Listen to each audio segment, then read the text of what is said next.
va poursuivre un peu après ce qu'on a fait ce matin. Donc, ce matin, on a regardé un petit peu quelques éléments des propriétés des opérateurs non expansifs et toutes les notions de non-expansivité. Et puis après, on a regardé aussi les propriétés quasi-faires monotomie. Donc maintenant, on va regarder un peu comment ces outils-là rentrent en jeu quand on s'intéresse à des algorithmes en fait de points fixes. Alors, tout d'abord, je vais vous montrer un peu que les choses ne sont pas si faciles que ça de façon générale. Donc, si je prends en fait un opérateur non expansif, là en l'occurrence l'opérateur T, et je vais générer une suite XK avec ce qu'on appelle le théorème de Banach-Picard. D'accord? Donc, en fait, ça, c'est juste l'itération de Banach-Picard qui fait XK plus 1. Voilà, donc en fait, qui fait XK plus 1 égale à TXK. Voilà. Alors, est-ce que la question qu'on se pose de façon assez naturelle, c'est que, effectivement, si T est non expansif, est-ce que c'est suffisant pour que, justement, la suite XK puisse converger vers un X étoile? Alors, la convergence, elle peut être faible ou forte. Donc là, c'est ça la question qu'on se pose. Est-ce que la suite XK a une adhérence? Alors, je vous l'ai déjà dit, hein, j'avais anticipé ce matin, je vous ai donné un contre-exemple. En l'occurrence, ici, si vous prenez l'opérateur moins l'identité, et si vous prenez x0 différent de 0, vous voyez bien en fait que l'ensemble des points fixes de T, c'est 0, qui est non vide. Et pourtant, effectivement, si vous itérez xk plus 1 à moins l'identité, vous allez trouver moins l'identité à la puissance k. Et ça, effectivement, ça ne converge pas. Alors, bien évidemment, les sous-suites convergent. C'est-à-dire, si je prends les sous-suites paires, elles convergent, les sous-suites impaires, elles convergent. Mais par contre, ça ne converge pas de façon globale. Alors, c'est quoi le problème? Le problème, c'est qu'on a cette propriété qui n'est pas vraie. Alors, c'est quoi cette propriété? C'est celle qui est là, ce qu'on appelle la régularité asymptotique. D'accord? Donc, cette propriété-là, que vous voyez apparaître ici, elle vous dit effectivement qu'il faut que x… En fait, ça, c'est une autre façon de dire que… Pardon, hop là. Il va falloir que je change. Voilà, hop. Donc là, cette propriété-là, elle est équivalente à dire il faut que xk plus 1 moins xk tende vers 0. Alors, si vous prenez l'exemple qui est là, d'accord, bah, typiquement, xk plus 1, ça va être moins l'identité. Xk, ça va être l'identité. Et donc, la différence entre les deux, ça va être 2 fois l'identité. Et ça ne converge pas vers 0. Voilà. Donc là, c'est ça qui manque. OK. Et en fait, vous allez voir effectivement que c'est ce qui manque justement pour pouvoir appliquer le lemme d'Hopial et le principe de déméferriture de Broder dont on a parlé tout ce matin. OK. Alors, on va commencer d'abord par essayer de régler le problème sans changer l'opérateur T. C'est-à-dire, en fait, on va laisser l'opérateur T tel qu'il est. D'accord? Et on va essayer de voir, effectivement, est-ce qu'on peut régler le problème. Alors, pour ce faire, on va utiliser la théorie ergodique. Alors, la théorie ergodique, donc pour les systèmes non binaires, ou pour l'analyse non binaire de façon générale, c'est de transformer en fait une suite qui n'est pas convergente en une suite qui est convergente, d'accord? Et par le biais de quoi? Eh bien, par le biais d'une moyenne. Alors, en fait, est-ce que je le fais là? Oui, voilà. Je vais commencer d'abord par l'exemple. Hein? Oubliez ce qui est au-dessus. Regardez d'abord l'exemple. Alors, je reprends encore une fois l'exemple qui est là, où l'opérateur, justement, T, il est là. Donc, T, c'est moins l'identité. Je commence. On a un x0 dans H. L'ensemble des points fixes, c'est encore une fois 0. D'accord? Et maintenant, je vais fabriquer la moyenne. La moyenne x bar k, c'est quoi? C'est la moyenne de toutes les itérées jusqu'à l'itération k. Donc, c'est la somme sur i allant de 0 jusqu'à k plus 1. D'accord? Et donc, en fait, pardon, la somme de i égale à 0 jusqu'à k, de moins 1 à la puissance i. D'accord? Pourquoi? Parce que j'ai moins l'identité, donc c'est soit moins 1, soit plus 1. Et en fait, comme je lève à la puissance i, quand c'est pair, ça fait 1. Quand c'est impair, ça fait moins 1. Donc, finalement, l'opérateur, il fait ça. Et après, en fait, on moyenne les itérés. Donc, ça vous fait x0 fois ça. Et vous regardez, en fait, que cette moyenne-là, là, que vous voyez apparaître ici, elle a une forme close qui est mise ici. Et donc, c'est le minimum entre moins 1k, 0, sur k plus 1. Et la limite, lorsque k tend vers l'infini de ça, c'est bien 0. Et donc, effectivement, on a x bar k qui converge bien vers 0, qui est dans l'ensemble des points fixes de moins l'identité. Alors que xk ne converge pas. Xk, lui, ne converge pas. OK? Voilà, donc en fait, c'est vraiment l'idée du Moyen-Âge, ce qu'on appelle la moyenne de Césaro. On prend tout le passé et on moyenne toutes les itérées, d'accord, du passé, jusqu'à l'itération K. Et ça permet un petit peu de lisser les irrégularités sur les sous-suites pour avoir une suite convergente. Alors en fait, hop là, est-ce qu'il y a un message? Non. Alors, en fait, quand on regarde, ça, c'est finalement une théorie qui est encore plus générale. Donc là, je prends un opérateur T qui est non expansif, de telle façon que l'ensemble des points fixes est non vide. Je prends cette itération, xk plus 1 égale à txk, et je peux m'autoriser même une erreur, ek. Alors, s'il n'y a pas d'erreur, c'est encore mieux, mais s'il y a une erreur, ce n'est pas grave. La seule chose que je vais requérir, c'est que ek soit sommable. D'accord? Donc, ça soit typiquement en 1 sur k. D'accord? Avec une puissance, en 1 sur k à la puissance alpha, alpha strictement supérieur à 1. Maintenant, je fabrique ce qu'on appelle la moyenne de Césaro. Alors, c'est quoi la moyenne de Césaro? Vous prenez toute la suite, donc x0, x1, jusqu'à xk, et vous prenez la moyenne de ça, la moyenne de toutes ces valeurs. Donc, c'est la moyenne que vous voyez ici.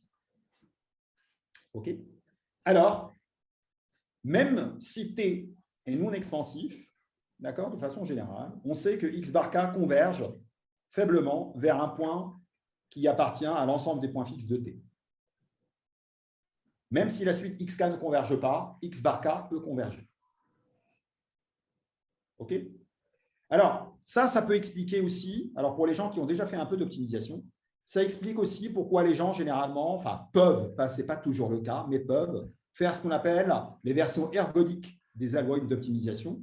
Donc typiquement, au lieu de prendre justement juste la suite des itérés, ils vont prendre la moyenne des itérés, et ça sera justement l'estimation du point en fait, auquel ils veulent converger. Donc voilà, on fait la moyenne, donc ce qu'on appelle les versions ergodiques. Donc la moyenne x bar k qui est là. Et donc ça, c'est vraiment un instrument, une astuce pratique que les gens utilisent beaucoup, et sa justification théorique, elle est dans ce théorème-là. OK? Très bien. Alors, en fait, le Moyen-Âge, c'est bien, mais parfois, effectivement, ça va avoir tendance à fabriquer des suites en fait, qui n'ont pas forcément des belles propriétés d'un point de vue typiquement fonctionnel, d'accord? Notamment quand on est en traitement d'image. Donc, l'idée maintenant, c'est de se dire, OK, moi, je ne veux pas moyenner, parce que si je moyenne, eh ben, ça peut effectivement avoir des effets secondaires qui sont indésirables. Je ne vais pas moyenner et je voudrais voir, même avec un opérateur non expansif T, je voudrais voir si je ne peux pas écrire un autre algo qui permet d'avoir la convergence. Je vous rappelle, hein, l'algo que j'ai fait ici, c'est xk plus 1. Alors voilà, il est déjà écrit, pardon. Voilà, hop. C'est juste cet algo-là, xk plus 1. Alors l'erreur, elle peut provenir, par exemple, je ne vous l'ai pas dit, mais l'erreur ek, elle peut provenir du fait, par exemple, que vous faites vos calculs sur une machine, et cette machine, elle fait des calculs en réel flottant et pas en réel, en fait, qui ont une précision finie, et non pas en réel avec une précision infinie. Donc, effectivement, vous allez avoir une erreur qui est une erreur inévitable. D'accord? Mais vous pouvez aussi avoir une erreur EK qui provient d'autre chose, par exemple, qui provient d'une composante qui est stochastique, etc. etc. Bon, les gens qui font la descente de gradient stochastique sont habitués à ça. Mais en fait, si vous voulez simplifier les choses pour les comprendre, prenez E de k égale 0. Ce n'est pas très grave. Donc, avec juste cette itération xk plus 1 égale txk, on est capable de montrer que x bar k converge. Alors maintenant, qu'est-ce qu'on peut dire sur xk, ce qu'on appelle la convergence ponctuelle? Et bien, en fait, de façon générale, je vous ai montré un contre-exemple. Moi, l'identité, ça ne peut pas marcher. Alors, comment on va faire? Eh bien, en fait, on va faire la chose suivante. Alors là, c'est la preuve. Je vous laisse la regarder. Elle est assez longue. Hein. C'est vraiment pas simple. Voilà. Maintenant, qu'est-ce qu'on peut dire sur la convergence ponctuelle? C'est-à-dire, est-ce que je peux fabriquer un algorithme, donc une suite xk, qui converge cette fois-ci ponctuellement vers un point fixe de t? Et bien là, c'est ce qu'on va essayer de faire. Et la clé, c'est ce qu'on appelle la relaxation, ou plus exactement, la surrelaxation. Donc, en fait, vraiment, le mot-clé ici, c'est ça. OK? La surrelaxation. Alors, quand on surrelaxe, justement, l'itération qu'on avait tout à l'heure. Alors, en fait, rappelez-vous, hein, tout à l'heure, j'avais cette itération. Je vais supposer qu'il n'y a pas de bruit. Hein, il n'y a pas d'erreur EK.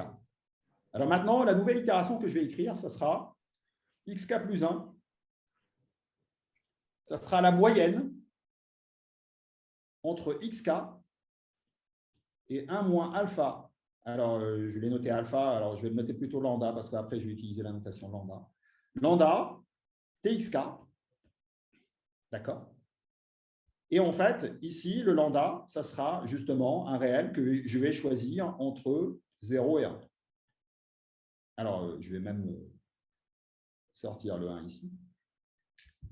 Voilà. Et donc, effectivement, je vais choisir lambda qui est dans 0,1, ouvert, et je vais prendre xk, non pas txk, mais comme étant la moyenne entre le passé de xk et txk. Vous voyez, en fait, là, on a encore un procédé de moyen-âge, quelque part.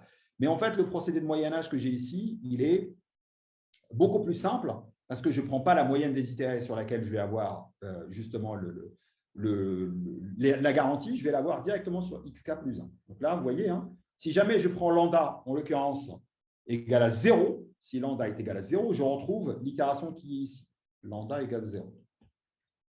Mais là, je fais attention de ne pas prendre justement lambda égale 0. Alors, l'itération que je vous ai écrite ici, qui est là, on appelle ça l'itération de Krasno-Selsky-Mann. D'accord? C'est l'itération de Krasno-Selsky-Mann. Ce sont deux mathématiciens qui sont spécialistes justement de la théorie des points fixes. OK. Voilà, donc là, c'est ce que je vous ai mis ici maintenant. Hein, vous avez compris l'astuce. Et vous allez voir, en fait, ça provient justement de la théorie des opérateurs qu'on a appelés tout à l'heure alpha moyenne. Et je vais vous l'écrire après. Donc là, vous avez en fait T, qui est un opérateur non expansif, de telle façon que l'ensemble des points fixes est non vide. Et maintenant, on va définir l'itération de Krasno-Selsky-Mann, dont la version qu'on appelle, en fait, plus exactement, en fait, qui est itération dépendante. Voilà. Et en plus, elle peut être inexacte, c'est-à-dire je peux m'autoriser des erreurs sur l'opérateur T. D'accord?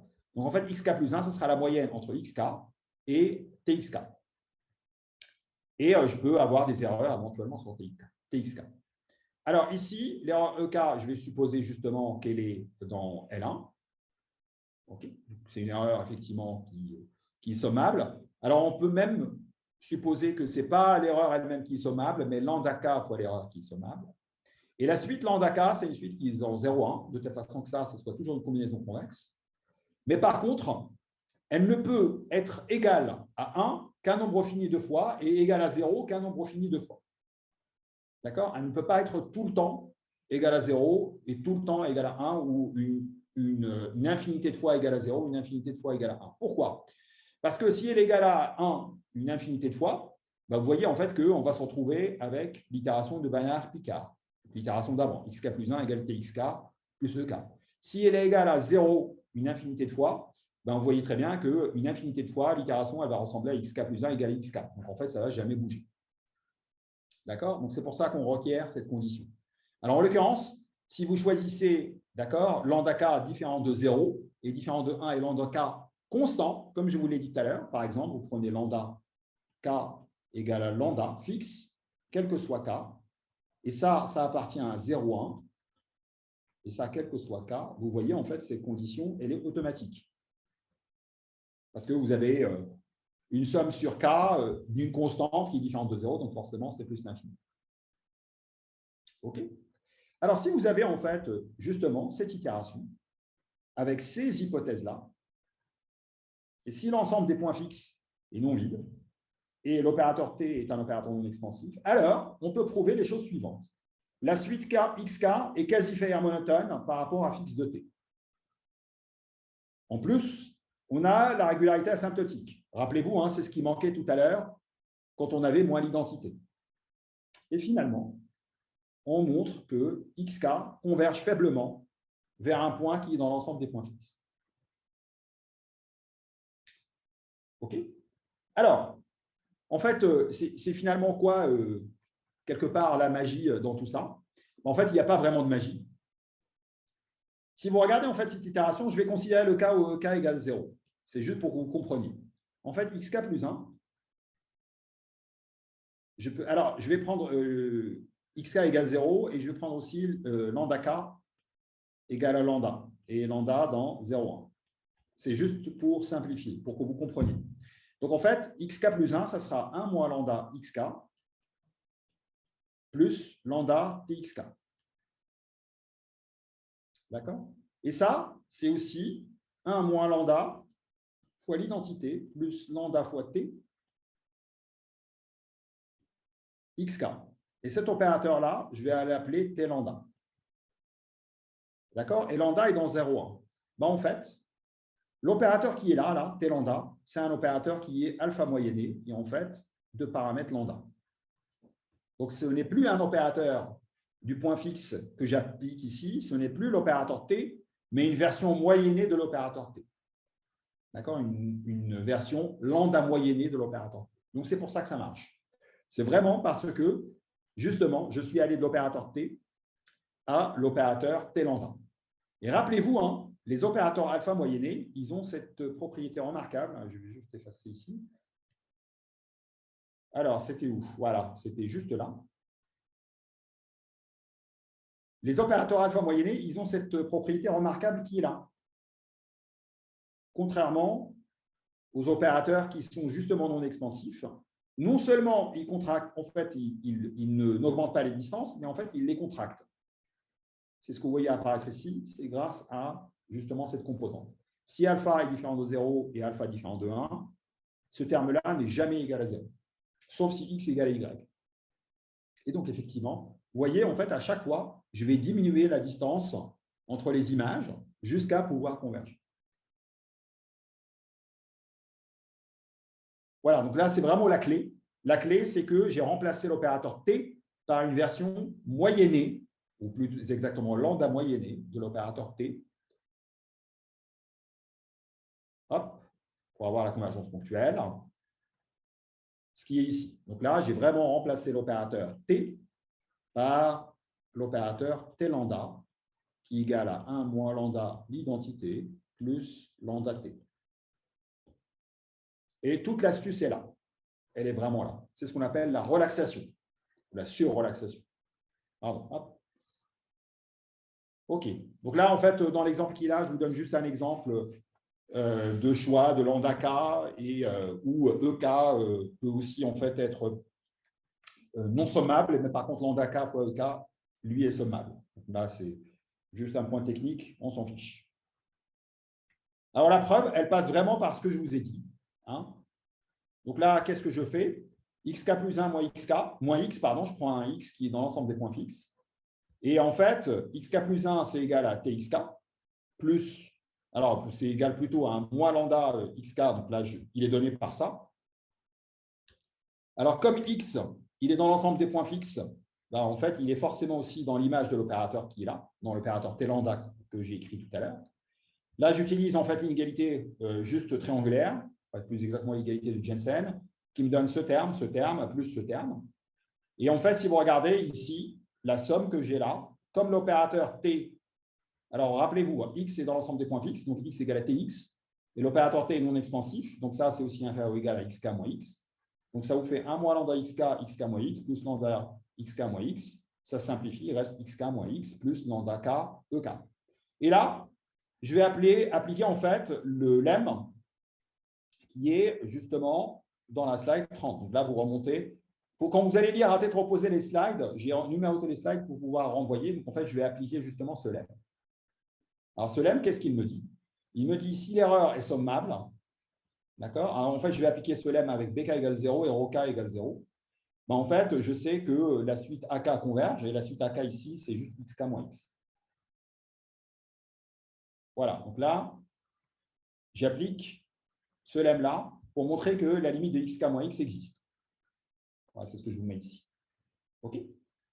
Et en particulier, en fait, c'est une suite qui est bande. Alors maintenant, j'utilise cet opérateur, j'utilise le fait que c'est un opérateur alpha moyenné, c'est ce que vous voyez apparaître ici. D'accord? Et à partir de là, regardez, hein, cette inégalité, en fait, elle est simple à obtenir. Ça utilise juste le fait que l'opérateur est alpha moyenné. Je vais prendre ce truc-là et je vais le passer de l'autre côté.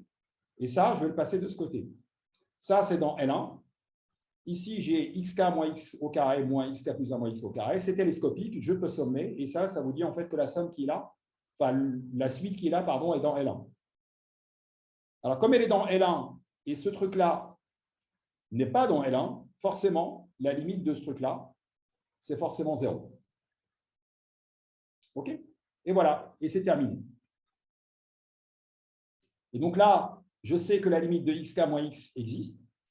Je sais que txk moins xk converge vers 0. Et donc, à partir de là, je vais utiliser justement le lemme d'Hopial. Donc, en fait, le lemme d'Hopial me dit que j'ai la convergence, la convergence faible de la suite. Alors, bien évidemment, je montre aussi que la limite de chaque xk, c'est forcément un point fixe. Et pour cela, j'utilise en fait le principe de demi-fermeture de Brodeur. Donc là, en fait, la preuve, elle s'organise vraiment autour des 3 lemmes qui sont au-dessus.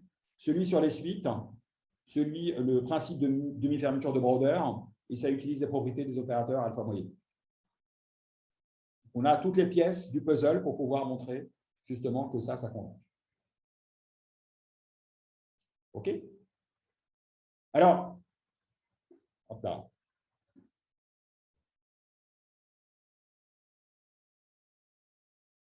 Je suis en train de regarder. Ah oui, average. Donc là, c'est un raffinement. Dans le cas où l'opérateur T est lui-même alpha moyenné, d'accord? Donc là, en fait, effectivement, comme il est alpha moyenné, je peux l'écrire lui-même comme étant une combinaison convexe entre l'identité et un opérateur non expansif. Donc là, en fait, la seule chose qui diffère par rapport à avant, c'est que le lambda k, là, je peux les choisir non pas entre 0 et 1, mais entre 0 et 1 sur alpha. Mais c'est la seule chose qui change. Et je peux effectivement, encore une fois, montrer la convergence. Et là, dans ce cas-là, vous aurez remarqué qu'ici, je peux même m'autoriser à choisir, en l'occurrence, lambda k égale 1. Alors, si lambda k est, rappelez-vous, alpha est entre 0 et 1. Donc là, l'intervalle de choix, c'est entre 0 et quelque chose qui est strictement supérieur à 1. Donc là, je peux choisir lambda égale 1. Et si je choisis égale 1, en fait, je n'ai plus ici de xk qui apparaît. Et c'est normal, je peux me l'autoriser puisque l'opérateur T est déjà lui-même alpha moyenné. Donc, en fait, je peux assurer la convergence sans aucun problème. Hop là. Voilà. Donc là, la preuve, elle est très, très facile.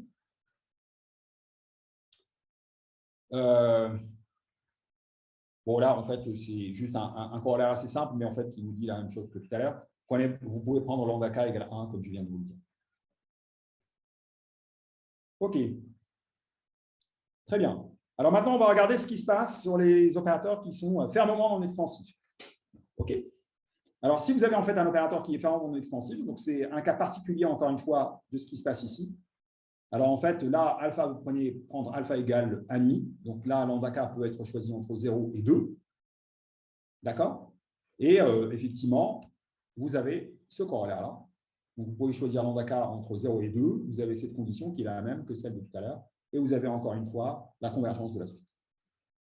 Et bien évidemment, vous avez aussi la convergence de la version qu'on appelle non relaxée. Et vous allez voir, en fait, tous ces résultats après, je vais les appliquer à des problèmes d'optimisation concrets. Parce que c'est des cas particuliers. Alors, en fait, maintenant, on a vraiment toutes les pièces du puzzle. Parce que si vous regardez, en fait, maintenant, 2 opérateurs. Vous prenez 2 opérateurs, vous les composez. Je vais les appeler T1 et T2. Donc là, vous prenez I dans 1, 2. Et je prends 2 opérateurs alpha moyennés, T1 et T2. Et en fait, je vais les composer. Et je vais appliquer exactement les mêmes algos sur la composition. Alors, pour vous garder un repère, prenez T1 comme étant un projecteur et T2 comme étant l'identité moins gamma grade de F. C'est ce que je vous ai expliqué ce matin. Et là, encore une fois, c'est juste un corollaire du résultat qui est au-dessus. Comme la composition va être elle-même alpha moyennée, en fait, c'est fini. Je peux dire effectivement que la suite que je fabrique là, elle converge, mais en plus, elle converge vers un point fixe. Et ce point fixe, je peux le caractériser parfaitement parce qu'en fait, il se trouve que c'est le point fixe de l'intersection. Et ce point fixe de l'intersection, que vous voyez, enfin, pardon, de la composition, pas de l'intersection du tout. C'est le point fixe de la composition, il se trouve effectivement que pour le cadre de l'optimisation, ça va être le minimum de la somme des fonctions. Là, je l'anticipe, mais en fait, ça va être ça. Mais en fait, le résultat qu'on va énormément utiliser, nous, par la suite, ça sera le 2 de ce corollaire. C'est vraiment ce résultat-là, là, celui-ci, ça va être vraiment la clé de voûte qu'on va énormément utiliser par la suite. Donc celui-ci, je vais y faire appel tout le temps.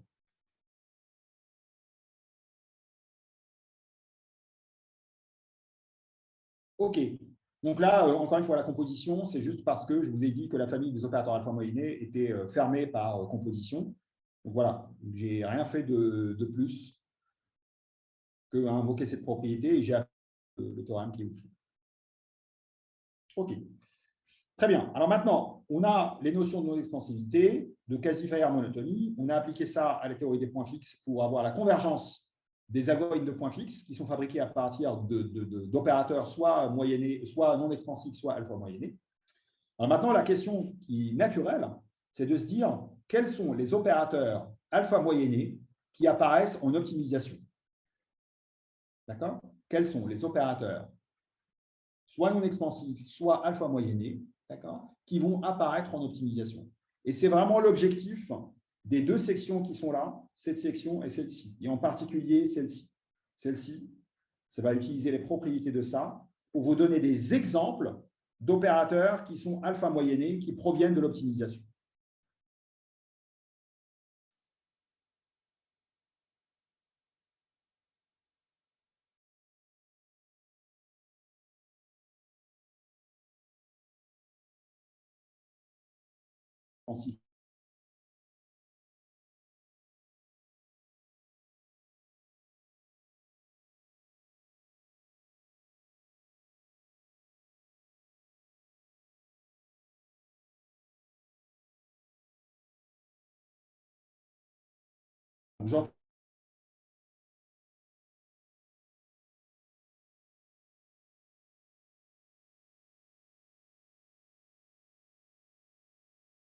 Ce que c'est qu'une fonction monotone.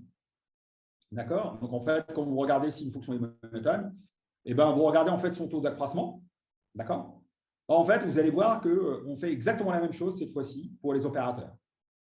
Regardez, imaginons que là, en fait, je peux même prendre un opérateur qui a valeur dans des ensembles. Donc là, je vais vous donner un exemple juste après. C'est-à-dire, en fait, c'est pour ça que je prends l'opérateur A. On appelle ça des opérateurs multivoques. Ce sont des opérateurs qui prennent des éléments de H d'un espace de Hilbert qui l'envoient dans l'ensemble des sous-parties de H. D'accord? Donc ça, c'est justement la puissance justement de H, qui est l'ensemble des sous-parties de H. OK? C'est la tribu des sous-parties. Très bien. Et en fait, on va dire qu'un opérateur A est monotone s'il vérifie cette inégalité. Ça veut dire quoi? Ça veut dire si vous prenez en fait deux points qui sont dans le graphe de A et deux autres points qui sont dans le graphe de A, et bien en fait, l'accroissement qu'il y a entre les images et les valeurs, et bien justement, en produit scalaire, il doit être positif. Alors, regardons un cas très simple. Je prends A, une fonction, d'accord? Donc ça, c'est juste une fonction, f de x, donc a de x. Et la fonction f, que vous voyez apparaître ici, elle va de R dans R. Donc là, ça, c'est mon H. Et l'application ici, elle est univoque, c'est-à-dire, en fait, elle est à valeur en singleton. Donc là, effectivement, l'opérateur que j'ai, il prend juste une seule valeur. On appelle ça un opérateur univoque. OK? Voilà. Et en fait, qu'est-ce qu'elle me dit, justement, cette relation? Dans le cas d'une fonction f, elle me dit que l'opérateur A est monotone, donc la fonction f est monotone, si et seulement si f de x moins f de y fois x moins y est supérieur ou égal à 0. Et regardez en fait ce qui se passe. Si f est croissante, ben forcément ça c'est positif. Si f est décroissante, ben forcément c'est la même chose, c'est positif. Parce que si elle est croissante, ben en fait si ça c'est positif, ça c'est positif. Et si jamais effectivement elle est décroissante, et ben si ça c'est négatif, ben en fait ça c'est positif. Voilà. Donc c'est ce qu'on appelle effectivement un opérateur monotone. Donc, c'est juste une généralisation de la monotonie pour une fonction. OK? Alors, on va dire qu'il est C fortement monotone si jamais je lui retranche l'identité à un scalaire près, ça reste monotone. Il est hypomonotone si jamais c'est l'inverse. C'est-à-dire, en fait, je le perturbe par l'identité à une constante près, ça reste monotone. Mais bon, ces deux notions-là, je ne vais pas tellement les utiliser. Vous pouvez les évacuer dès maintenant. OK. Alors, tout d'abord, je vais définir ce que c'est qu'un graphe. Hein. C'est juste pour que vous compreniez. C'est quoi le graphe d'un opérateur A? C'est l'ensemble des points XU qui sont dans H carré, de telle façon que U appartient à l'image de X par A. Alors, regardez, je vous donne des exemples ici. Ça c'est le graphe d'un opérateur monotone. Ça, c'est aussi le graphe d'un opérateur monotone. Et vous voyez, en fait, ça, c'est juste une fonction qui n'est pas différenciable.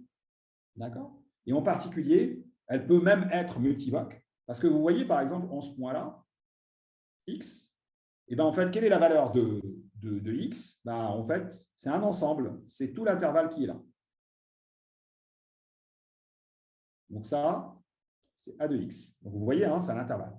Bien évidemment, ici, l'opérateur, il est univoque. Il n'a qu'une seule valeur. Ici aussi. Mais par contre, là, il est multivoque. OK? Alors, maintenant, regardons cet opérateur à gauche, celui-ci. Alors, celui-ci, effectivement, ici, il est univoque. Ici, il est univoque. Et ici, en fait, il est vide parce que je ne l'ai pas tracé. Hein. Donc, en fait, en ce point-là, A de X, en ce point, c'est un ensemble vide. D'accord? C'est pour ça qu'on ne prend que les points X et U qui sont dans le graphe. Parce que le graphe, il s'arrête là, et en fait, ici, il est vide. Donc, en fait, ça n'appartient pas au graphe. Alors, par la suite, je vais utiliser cette notation pour dire que range A, c'est l'image de A, c'est AEH, et le domaine de A, c'est l'ensemble des X qui sont dans H, de telle façon que A de X est différent de l'ensemble vide. Alors, vous voyez bien, par exemple, ici, le domaine de A, c'est l'espace tout entier, alors que le domaine de A, c'est l'espace tout entier privé de ce point. Donc ça n'appartient pas au domaine de A dans ce cas-là.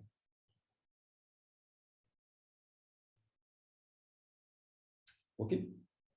Alors pareil, si vous regardez en fait l'image de A, OK? Alors l'image de A ici, c'est H tout entier, parce que tous les points, effectivement, ils ont leur image. Alors en fait, vous pouvez voir ça comme étant des propriétés de surjectivité et d'injectivité. Et ici, si vous regardez en fait l'image de H, l'image de H, c'est H tout entier privé justement de ce segment. Donc ça n'appartient pas à l'image de A. OK. Alors, comme je vous l'ai dit tout à l'heure, hein, dans le cas où c'est R, pardon, ça vous dit en fait juste que la fonction est monotone croissante. Voilà. Alors, vous allez voir en fait que ça, c'est relié, parce que en fait, le A, nous, on va le remplacer plutôt par la dérivée d'une fonction. Et le fait que la dérivée de la fonction soit croissante, ça revient à dire que la dérivée seconde, quand elle existe, elle est positive. Donc, ça revient à dire en fait tout simplement que la fonction est convexe. Donc, la monotonie des opérateurs va être reliée à la convexité des fonctions. OK. Alors, si un opérateur, bien évidemment, est alpha moyenné, il est forcément monotone. Donc ça provient en fait des propriétés qu'on a montrées tout à l'heure, notamment pour un opérateur alpha moyenné. On avait montré effectivement que t de x moins t de y, scalaire x moins y, était supérieur ou égal à une constante t de x moins t de y au carré. Donc ça, c'est une propriété qu'on a montrée tout à l'heure, et ça, c'est forcément supérieur ou égal à 0. Donc forcément, un opérateur qui est alpha moyenné est un opérateur, alors la constante C ici dépend de alpha, donc il est forcément monotone. Alors, je regarde ma montre. Voilà. OK. Alors bien évidemment, s'il est cocoercif, bah forcément, il est aussi monotone, parce que comme il est coercif, l'opérateur multiplié par un scalaire, il est fermement non expansif, donc il est 1,5 moyenné, donc il est forcément monotone. Voilà. Et donc, en fait, si l'opérateur est non expansif, alors, il n'est pas monotone, mais par contre, l'identité plus alpha, d'accord, de T, elle est monotone. Donc, en fait, c'est un opérateur qui est hypomonotone. OK. Donc là, pareil, les résultats, ils sont vraiment faciles. OK.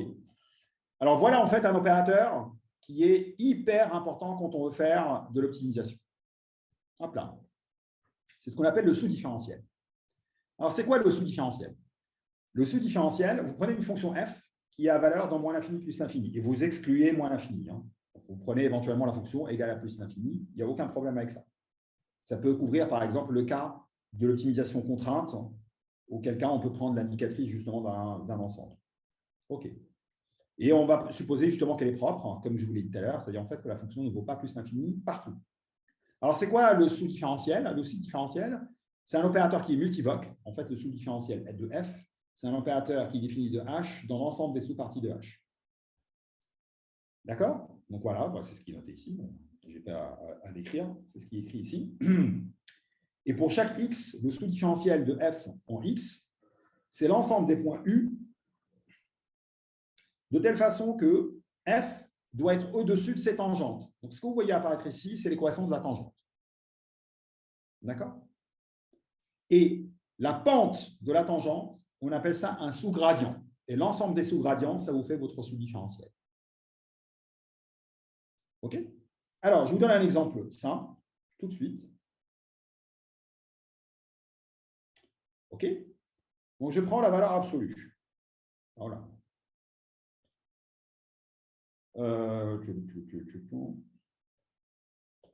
Je prends la valeur absolue. Voilà. Donc là, ce que vous voyez, en fait, c'est juste la valeur absolue de x.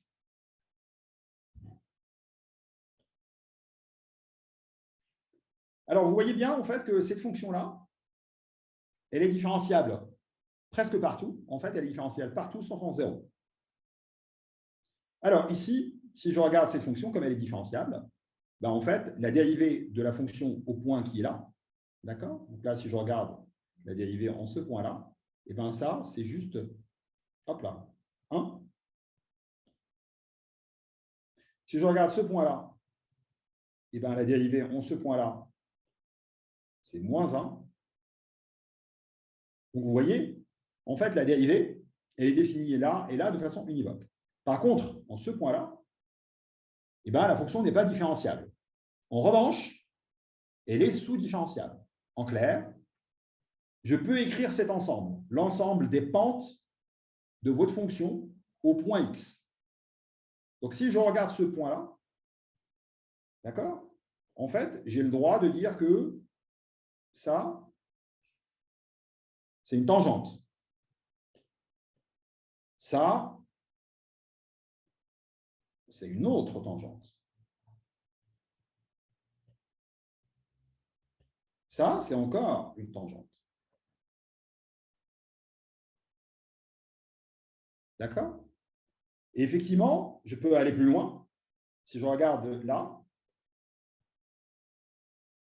ben ça, c'est aussi une tangente.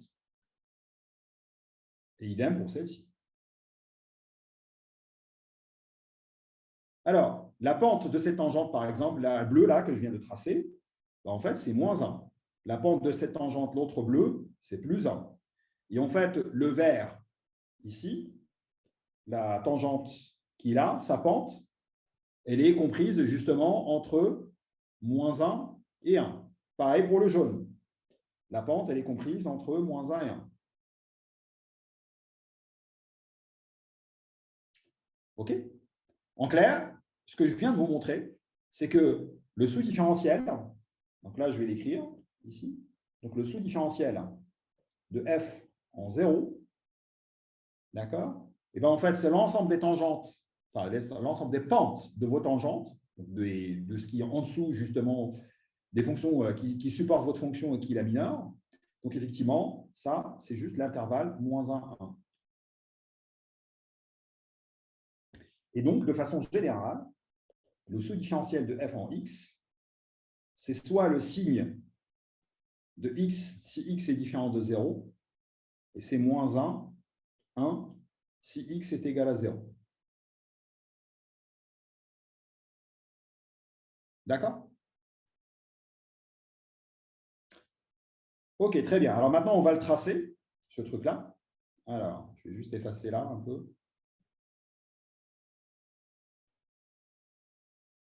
Donc là, je vais retracer.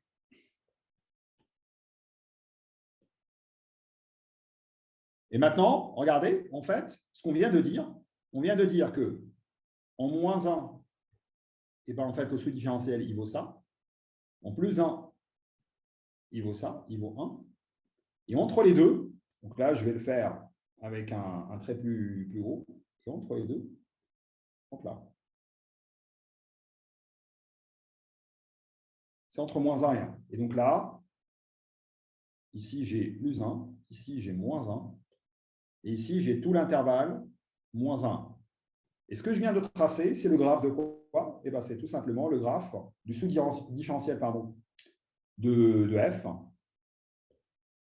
Donc là, ce que vous voyez apparaître ici, c'est juste le graphe du sous-différentiel de f en x. Et vous pouvez remarquer la chose suivante, si je vous renvoie en fait à ce qui était avant. Hein? Donc là, les graphes que vous voyez ici, en fait, c'est des graphes qui étaient monotones. En fait, ici, on a effectivement, pour le sous-différentiel, hop là, voilà. Pour le sous-différentiel de la valeur absolue, vous voyez effectivement que le graphe, il est monotone. Donc, l'opérateur sous-différentiel de f, il est aussi monotone. D'accord? Comme le graphe était croissant. Voilà, donc là, c'est un exemple très populaire de la valeur absolue. Et en fait, la valeur absolue intervient dans la norme L1, la norme L1 intervient dans le compressed sensing. Donc, c'est vraiment quelque chose de très, très, très, très populaire en traitement d'image. Elle intervient aussi dans le ROF. Elle intervient vraiment tout le temps en traitement d'image moderne. OK. Alors, résumé, le sous-différentiel, c'est l'ensemble des pentes de votre fonction, d'accord, au point X. OK. Alors, c'est l'ensemble des pentes des tangentes de votre fonction au point X, hein, bien évidemment. Et en fait, si la fonction est sous-différenciable au point X, bien évidemment, il faut que X appartienne au domaine du sous-différentiel. Et les éléments en fait, du sous-différentiel, on appelle ça des sous-gradients. Alors là, je n'ai pas supposé que la fonction était convexe dans cette définition. Alors, le sous-différentiel qu'il a, on appelle ça le sous-différentiel de Fenchel. Il y a plein de sous-différentiels, ce n'est pas le seul, loin de là. OK? Alors, si la fonction f est propre, on peut montrer effectivement que le sous-différentiel est monotone. Voilà, et donc là, c'est très simple. Hein. C'est juste appliquer le sous-différentiel en 2 points. D'accord? Donc, vous appliquez cette inégalité-là en x et en y. Après, vous l'appliquez en y et en x. Vous sommez de part et d'autre. D'accord? En fait, si vous sommez de part et d'autre, ça et ça va se simplifier. Donc là, vous allez avoir v, et ici, vous allez avoir x moins y. Alors, si vous sommez, en fait, vous factorisez par x moins y, vous allez avoir u moins v, scalaire x moins y, et ça va être supérieur ou égal à 0. Donc, effectivement, c'est monotone. C'est très simple. Et on l'a vu hein, à l'œil nu, juste sur un exemple simple.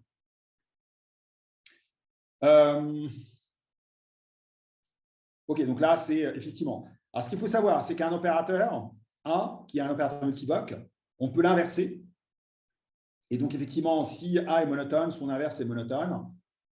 Si vous prenez gamma strictement positif et vous multipliez par A, ben, en fait, il reste monotone. Maintenant, si vous prenez B, un opérateur monotone, et vous le sandwichez par un opérateur linéaire et son adjoint, il reste monotone. Voilà. Là, c'est vraiment des résultats très généraux sur la monotonie. Et en fait, en particulier, ce résultat-là, il n'apparaît, enfin, on n'a pas l'impression comme ça, mais c'est vraiment un résultat très, très joli qui sera appliqué par la suite, typiquement à la descente de gradient projeté, ou ce qu'on appelle la descente de gradient proximale. OK, donc là, je vous rappelle la monotonie. Mais en fait, là, je vais rajouter une autre propriété, ce qu'on appelle la maximalité. Alors, c'est quoi la maximalité? Alors, on va dire qu'un opérateur monotone est maximal, ou maximalement monotone, si seulement ici, son graphe ne peut pas être inclus dans le graphe d'un autre opérateur qui, lui, est monotone. D'accord? Ou une autre façon de le dire, c'est que si jamais, en fait, son graphe ne peut pas être élargi sans détruire la monotonie. Et la façon analytique de le dire, c'est que XU est dans le graphe de A si et seulement si, d'accord, si et seulement si, pardon, vous avez cette propriété qui est vraie. Si vous avez effectivement la propriété de monotonie qui est vraie pour toute paire de points Y et V. Alors là, vous avez un exemple à droite d'un opérateur qui est monotone, à gauche d'un opérateur qui est monotone. Alors à droite, l'opérateur est maximalement monotone parce que vous ne pouvez pas l'inclure dans le graphe d'un autre opérateur qui est monotone. En fait, grosso modo, quand vous le tracez, vous ne levez jamais la main. D'accord? Donc, c'est une espèce de continuité au sens des ensembles. On appelle ça la semi-continuité extérieure. Et à gauche, lui, il n'est pas maximalement monotone. Pourquoi? Parce qu'il lui manque ce bout. Le bout qui est là. Et si je ferme là, alors le noir plus le rouge, ça devient maximalement monotone. Mais en fait, si j'enlève la partie qui est là, eh ben là, ce n'est pas maximalement monotone parce qu'effectivement, il y a un trou dans le graphe. Et donc, je peux inclure justement le graphe noir dans le graphe du noir plus rouge, de telle façon que l'opérateur reste toujours monotone. Donc, effectivement, à gauche, ce n'est pas monotone. Est-ce que c'est un problème en général? Quand vous faites de l'optimisation convexe, ce n'est pas un problème. D'accord? Mais effectivement, si vous faites de l'optimisation non convexe, ça peut poser problème. Et de façon générale, si un opérateur est monotone, on sait qu'il a une extension qu'on appelle une extension maximale monotone. Et en fait, ça, c'est ce qu'on appelle le lemme de Zorn. OK? Alors, un opérateur qui est continu et monotone, il est forcément maximalement monotone, parce qu'il est continu. Donc, forcément, comme il est continu, son graphe, vous le tracez sans jamais lever la main.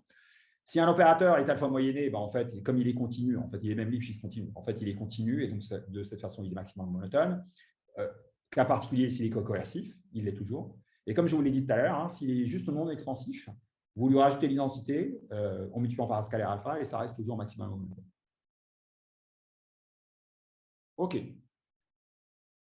Alors là, en fait, c'est un résultat très profond. Et pour les gens qui ont déjà fait des EDP et qui ont prouvé l'unicité et l'existence unicité des solutions pour certaines EDP qui font intervenir des opérateurs maximalement monotones, donc notamment dans des EDP typiquement paraboliques, et donc effectivement dans laquelle on doit montrer l'existence de l'unicité, mais dans laquelle le second membre n'est pas Lipschitz continu. Donc effectivement, on ne peut pas appliquer Cauchy-Lipschitz, on va utiliser ce qu'on appelle la théorie des semi-groupes. Et la théorie des semi-groupes, elle utilise énormément ce résultat qui est dû à Mincy et qui est très utilisé dans les bouquins, si vous ouvrez les bouquins de Brésis en l'occurrence, c'est omniprésent, de Haïm Brésis. En fait, vous prenez un opérateur monotone. En fait, là, j'ai répété. Donc là, vous enlevez la première phrase. Alors, A est maximalement monotone si et seulement si, l'image de l'identité plus A, c'est l'espace tout entier. D'accord? Alors, en fait, l'image de l'identité plus A, c'est aussi égal. Donc là, on va le voir par la suite, mais j'anticipe un petit peu. Ça, c'est aussi égal au domaine de l'inverse de l'identité plus A moins 1. Voilà, donc l'inverse de l'identité plus A. Et en fait, ce que j'ai écrit ici, je l'ai écrit avec A, mais je peux l'écrire avec identité plus gamma, quel que soit gamma strictement positif. Donc, ce que je dis ici, ça reste vrai. Donc ça, on appelle ça le théorème de Minty. Alors, il y a un sens qui est très simple. En fait, l'autre sens est beaucoup plus compliqué. Ça utilise ce qu'on appelle les fonctions de Fitzpatrick. Donc, voilà. OK. Donc, en fait, clairement, ce résultat, il suffit de le connaître, pas forcément en connaître pour la preuve. Et c'est juste de dire qu'effectivement, la monotonie et la maximalité, enfin plutôt la maximalité d'un opérateur monotone est très reliée justement à l'image et aussi au domaine, donc à l'image de cet opérateur et puis au domaine de l'opérateur inverse. Donc l'opérateur inverse, on va lui donner un nom par la suite. Pardon, hop là. OK, très bien. Alors maintenant, vous voyez, en fait, on se rapproche au fur et à mesure là, de l'optimisation. Donc là, je vous ai parlé des opérateurs maximaux monotones. La question très naturelle, c'est de me dire, mais est-ce que vraiment, en optimisation, on a des opérateurs qui sont maximalement monotones pour pouvoir appliquer tout ce qu'on a dit au-dessus? La réponse est oui. La réponse est oui, parce que si vous prenez en fait une fonction f, si f est dans gamma 0, rappelez-vous, gamma 0 veut dire que la fonction, elle est propre, elle est semi-continue inférieurement et elle est convexe. Donc, par exemple, vous prenez l'indicatrice d'un convexe fermé non vide, c'est vrai. Auquel cas, le sous-différentiel, ça devient ce qu'on appelle un cône normal. Et donc, dans ce cas-là, on sait que, et ça, c'est un résultat qui est dû à Jean-Jacques Moreau, en fait, le sous-différentiel d'une fonction dans gamma 0 est maximalement monotone. D'accord? Donc, si en traitement d'image, par exemple, vous essayez de minimiser une fonction et cette fonction, elle est convexe, sachez en fait que son sous-différentiel, il est maximalement monotone. En fait, c'est même plus que ça, mais je ne vais pas m'attarder dessus. En fait, on dit qu'il est maximalement cycliquement monotone. Et c'est le seul opérateur qui est comme ça, il n'y en a pas d'autre. OK?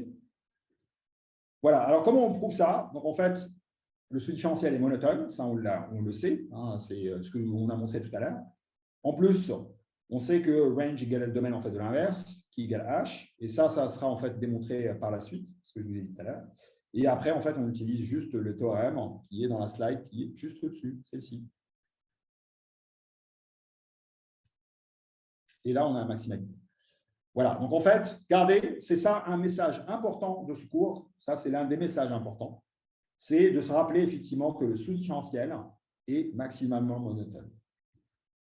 D'une fonction convexe, bien évidemment, d'une fonction convexe. Semi continu inférieurement et propre. D'accord? Alors c'est pour ça, en fait, si vous prenez f ici, h, vous prenez r, vous prenez f ici, la valeur absolue, la valeur absolue, forcément, c'est une fonction qui est convexe, elle est à domaine plein, donc elle ne vaut jamais plus l'infini partout, et elle ne vaut pas moins l'infini, elle est positive. Et en fait, ce que je vous ai montré tout à l'heure, le sous-différentiel, qui était cet opérateur, et qui est égal à plus ou moins 1 ici, et bien en fait, je vous ai montré effectivement, on le voit que ça, le graphe qui est là, il est monotone, et en plus, il est maximum monotone parce qu'effectivement, on le trace sans enlever la main. D'accord? Donc là, c'est un exemple vraiment très facile. OK. Alors, ça a plusieurs propriétés de stabilité. L'inverse, effectivement, un opérateur, s'il est maximum monotone, alors son inverse l'est. Vous le perturbez, il le reste. Vous prenez en fait le produit cartésien d'opérateurs qui sont maximum monotones, il reste maximum monotone, etc.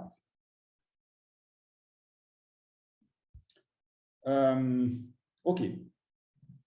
Alors, ça, c'est vraiment vachement important. C'est que, en fait, ce qu'il faut savoir, c'est que si vous avez un opérateur qui est maximalement monotone, d'accord, alors l'ensemble AX, c'est-à-dire vous prenez X, vous prenez son image par A, rappelez-vous, l'opérateur A, c'est un opérateur multivoque, donc c'est la valeur dans des ensembles. Et en fait, forcément, l'image qui est un ensemble, et cet ensemble est forcément fermé et convexe. Alors, comment on montre ça? C'est très simple. En fait, la maximale monotonie est l'équivalente à dire que AX est égal à cette intersection. D'accord? Ça, c'est vraiment la maximale monotonie. Donc, l'intersection, elle provient justement de la maximalité, et la monotonie, vous l'avez à l'intérieur. Et effectivement, comme on est intéressé dans l'intersection, et bien ça, c'est un ensemble qui est convexe fermé. En fait, c'est même l'intersection de sous-espace. Et en fait, vous en prenez une intersection, et l'intersection justement de convexe fermé, c'est un convexe fermé.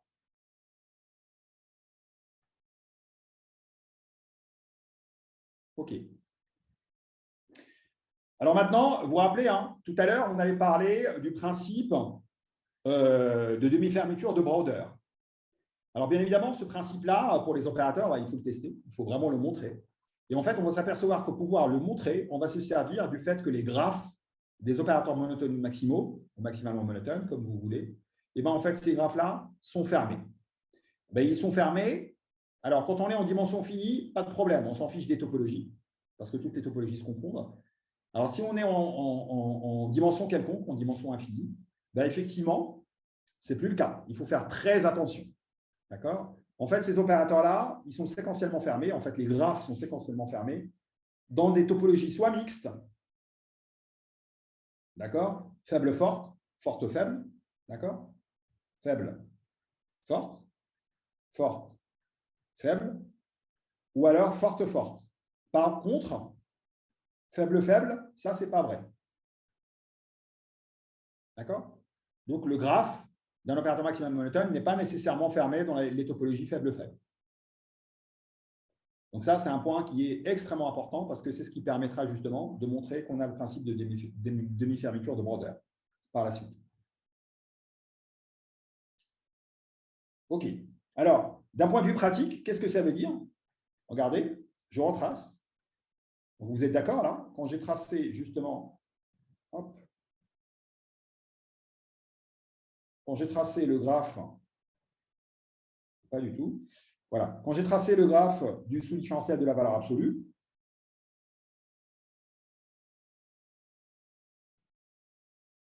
donc quand je l'ai tracé tout à l'heure, vous voyez bien, effectivement, il est maximalement monotone. Cet opérateur, le sous-différentiel, il est maximalement monotone. Donc, son graphe, il est fermé. Effectivement, là, en fait, on est en dimension finie, donc il n'y a pas à faire de distinction. Alors, bien évidemment, si on est en dimension finie, quand je vous ai dit, ce n'est pas vrai dans WW, c'est vrai uniquement si on est en dimension finie. Si on n'est pas en dimension finie, ce n'est pas vrai. Et donc, vous voyez très bien, qu'est-ce que ça veut dire, en fait, ici, cette propriété-là? Elle vous dit tout simplement, si vous avez, en fait, une suite UK qui est dans le sous-différentiel de la valeur absolue en xk. Si xk, alors là, en l'occurrence, alors j'enlève, oui, en fait, je le laisse sur la valeur absolue. Si xk converge vers un x, si uk converge vers un u, d'accord? Alors ça vous implique que u appartient au sous-différentiel de la valeur absolue en x. Et ça, c'est vrai de façon générale. Si jamais, en fait, je prends une suite uk qui est dans le sous-différentiel de f en xk, enfin, pardon. Ce n'est pas forcément un sous-différentiel, ça peut être un opérateur quelconque, un opérateur maximum monotone. Si xk converge faiblement vers x, si uk converge fortement vers u, alors u appartient à ax. Maintenant, si je fais la même chose, alors je change de couleur pour qu'on puisse se repérer, converge fortement et uk converge faiblement, alors j'ai la même conclusion.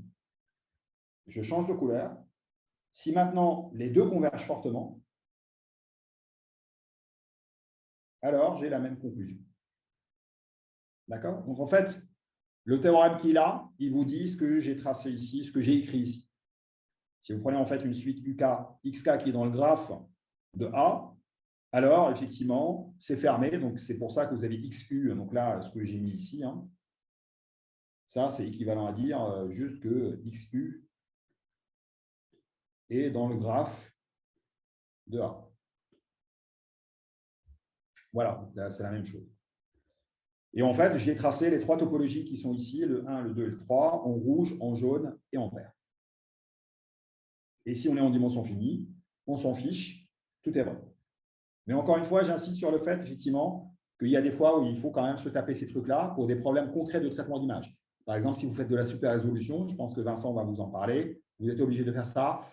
Si vous faites, pardon, donc ça, c'est des problèmes inverses. Si vous faites de l'apprentissage par des machines à noyaux, là, vous êtes obligé de faire ça parce qu'en fait, vous opérez dans ce qu'on appelle des espaces de Hilbert à noyau reproduisant. Donc, effectivement, c'est des RKHS en dimension infinie. Vous êtes obligé de faire ça. OK. OK, donc là, effectivement, je vous l'ai dit, hein, c'est super important comme résultat. OK. Alors maintenant, on a un opérateur qui est un opérateur maximalement monotone. À partir de là, ce qu'on va faire, c'est qu'on va fabriquer un objet qui s'appelle une résolvante. Et en fait, cet objet-là, d'accord, qu'on appelle une résolvante, oui, OK, d'accord. En fait, cet objet-là qu'on appelle une résolvante, il va nous servir justement pour fabriquer des algorithmes d'optimisation. Et en fait, ces résolvantes-là, elles vont être super importantes parce qu'effectivement, elles vont être des opérateurs très particuliers. Et en particulier, on va montrer que les résolvantes des opérateurs monotones maximaux, ce sont des opérateurs qui sont fermement non extensifs. Donc, en fait, ils sont un demi-moyennés. Donc là, la boucle est bouclée. À partir de là, je vais pouvoir effectivement remonter à ça et utiliser tout ce qui est ici pour montrer la convergence. OK, allez. Très bien. Donc là, ce qu'on va noter comme étant une résolvante, d'accord, c'est je prends un opérateur A et je prends gamma strictement positif. D'accord? Alors, la résolvante de A, c'est ce qui est mis ici. Alors, je peux aussi définir directement J gamma A avec gamma strictement positif. Et ça n'est rien d'autre que l'identité plus gamma A moins 1. OK? Et en fait, on va utiliser aussi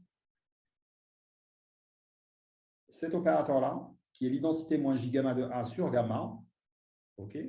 Hein, c'est vraiment très… ça paraît un peu bizarroïde, mais vous allez voir, je vais vous donner un exemple par la suite. On appelle ça une approximation de Moro-Ishida. Enfin, plus exactement, ici, c'est juste approximation de Yoshida. Alors, l'opérateur A gamma, il a vraiment des propriétés très, très remarquables par rapport à l'opérateur A. Et c'est ce qu'on va voir par la suite. En fait, il a des propriétés de régularisation. C'est pour ça qu'on parle d'approximation de régularisation. OK. Alors, voici les premières propriétés qu'on a sur l'opérateur, sur la résolvante et sur l'approximation de Yoshida. En fait, le domaine de la résolvante, c'est le domaine en fait, de l'approximation de Moro-Yoshida. C'est aussi égal à l'image de l'identité plus gamma A. Rappelez-vous, hein, ça c'est la caractérisation de Minty qui vient. Et l'image de la résolvante, c'est égal au domaine de A. Et en fait, on a P Alors ici, la résolvante, telle que je l'ai définie ici, ça peut être elle-même un opérateur multivoque. Mais vous allez voir que par la suite, dans un cas particulier où l'opérateur A est maximum monotone, en fait, J gamma A qui est là, vous allez voir, ça devient carrément un opérateur qui est univoque. Mais en tout cas, en tout état de cause, P appartient à J gamma de A, c'est équivalent à dire que P appartient à l'identité plus gamma A moins 1. J'applique le moins 1 dans l'autre sens, ce qui me donne, en fait, X appartient à P plus gamma AP, et en fait, je bouge le P de l'autre côté, ce qui me donne cette relation. Alors, par ailleurs, P appartient à la régularisée de Morishida, si et seulement si, effectivement, vous avez cette propriété qui est là. Dernière propriété, d'accord ? En fait, c'est une propriété de semi-groupe. C'est pour ça que j'ai dit en fait, que les résolvantes interviennent énormément dans la théorie des semi-groupes, notamment pour les EDP. C'est que si vous prenez en fait un opérateur A, d'accord, et vous le régularisez une première fois par gamma, et ensuite vous régularisez la régularisée par mu. Et bien ça, c'est la même chose que de prendre A et de le régulariser par gamma plus mu. D'accord? Donc là, c'est vraiment une propriété remarquable qui dit en fait que finalement, la composition des actions, c'est juste en fait l'action de la somme. Voilà, donc là, c'est juste une propriété qui vous dit que vous avez une propriété de semi-groupe. Alors, pour montrer ça, je laisse ça comme étant un exercice parce que c'est vraiment pas compliqué. OK, alors comme je vous l'ai dit, je l'avais anticipé, mais A gamma, il y a plusieurs propriétés asymptotiques qui justifient justement que c'est une bonne approximation de A. OK, très bien. Alors là, on se rapproche de l'optimisation au fur et à mesure. Donc maintenant, je prends une fonction f qui est propre, semi-continue inférieurement, convexe. Je prends gamma strictement positif. Maintenant, je vais définir un opérateur particulier qu'on appelle l'opérateur proximal. Alors, je vais vous demander vraiment de faire un petit effort, si ça ne vous dérange pas. Vraiment, je vais vous demander de retenir cette terminologie. D'accord? C'est l'opérateur proximal de Moreau. Alors, Moreau, c'est un mécanicien, mathématicien impliqué, en fait, Jean-Jacques, qui est mort il n'y a pas très longtemps, qui a vraiment introduit toutes ces théories-là dans les années 60. Et maintenant, c'est devenu des choses qui sont extrêmement classiques et très, très utilisées en analyse des données et en traitement d'images en particulier. Ça a vraiment permis de révolutionner les ergos qu'on utilise en traitement d'images. OK. Donc, à partir de là, on va définir cet opérateur avec cette définition qu'il a. Donc, c'est quoi? En fait, l'opérateur proximal gamma de f, c'est un opérateur justement qui prend un élément dans H. Alors là, j'ai oublié un X. Hop. Donc, je remets ici X appartient à H. Et ça, on voit ça vers l'argmin, justement, de cette fonction. Donc, je prends f, je la perturbe par une fonction quadratique. Donc, ça, c'est f. Je la perturbe par une fonction quadratique avec un paramètre gamma. Et je prends l'argmin. D'accord? Et ça, le point dans lequel le minimum est atteint, on appelle ça prox gamma f de x. OK? Et la valeur de cet objectif au point prox, c'est ce qui est donné ici, on appelle ça l'enveloppe de Moreau. OK? OK. Alors, est-ce que je donne des exemples avant d'aller plus loin? Non, je ne le donne pas tout de suite, donc je vais vous les donner. Comme ça, ça va clarifier un peu les choses. Alors, premier exemple. Donc, ça fait écho à la question qu'a posée un des collègues ce matin. Donc, je vais commencer par un exemple très simple. Je vais prendre f, d'accord, de x égale à l'indicatrice sur c de x. Et c'est quoi ça? C'est juste 0 si x appartient à c. Et c plus l'infini sinon. Et je vais supposer que c est un convexe fermé, non vide.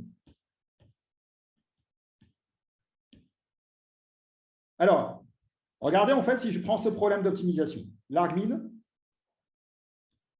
de f de z, ben en fait, f de z, ça vaut 0 uniquement si z est dans C. Donc ça, c'est l'argmin de z sur C de 1,5 de gamma de x moins z au carré. Comme gamma est arbitraire, donc je peux l'enlever dans ce cas-là, parce qu'effectivement, par homogénéité, l'argmin n'y est pas sensible. Donc ça devient juste l'argmin de 1,5 de x moins z au carré, ce qui est aussi l'argmin de x moins z. Et ça, sur tous les z qui sont dans C. L'argmin, attention. Et bien ça, c'est quoi l'argmine? Ben, ça n'est rien d'autre que le projecteur sur C de X. C'est par définition la projection. Donc ça, vous essayez juste à partir de vous vous donnez X et vous essayez de trouver l'élément le plus proche de X qui est dans C. D'accord? Et par définition, ça n'est rien d'autre que justement la projection de X dans C. OK? Donc en fait, finalement, c'est comme ça que je préfère que vous y pensiez, et c'est vraiment comme ça qu'il faut y réfléchir. En fait, l'opérateur proximal n'est rien d'autre qu'une généralisation de la projection pour une fonction quelconque. Donc là, quand vous avez votre fonction qui est l'indicatrice d'un ensemble C, ben en fait, effectivement, vous retrouvez le projecteur. Alors, bien évidemment, je vous ai dit que c'était le projecteur parce qu'effectivement, j'ai supposé que l'ensemble était fermé. Donc, effectivement, le problème est bien posé, il est convexe, donc il est univoque, etc. Voilà. Donc, effectivement, dans ce cas-là, on se retrouve vraiment dans le cas où on est sur un projecteur. Donc, l'opérateur proximal n'est rien d'autre que la généralisation à une fonction f quelconque de la notion de projection. OK? Alors, que devient dans le cas de l'indicatrice f gamma? Eh bien, f gamma de x, ça n'est rien d'autre que la fonction distance de x à c au carré sur 2. Parce qu'effectivement, le projecteur est forcément dans C, donc f de projecteur, ça fait 0, et il vous reste en fait juste x moins le projecteur, et ça, c'est la distance de x à c au carré. Pardon. Voilà, donc vous voyez, en fait, ça, c'est un exemple très simple. Alors, je vais vous montrer un autre exemple. Hop. Je l'efface. Je prends par exemple x, f de x, la valeur absolue de x. Alors, si c'est la valeur absolue de x, OK, alors je vais vous montrer en fait à quoi ça ressemble. L'opérateur proximal, je vais le tracer avec un trait un peu plus épais. En fait, il va ressembler à ça. Alors, je vais d'abord mettre l'identité dans une autre couleur. Ça, je vais mettre... attendez. Hop, là, hop, hop. OK, donc là, hop, hop, je vais mettre juste ça, une ligne pas trop épaisse. Donc là, je mets l'identité. Là, ce que vous voyez ici, c'est juste la droite identité. X égale Y. Et maintenant, je vais vous tracer effectivement quel est le résultat, quel est vraiment l'opérateur proximal, quel est son graphe. Donc, je vais vous laisser après faire le calcul. Si on a le temps, on pourra le faire.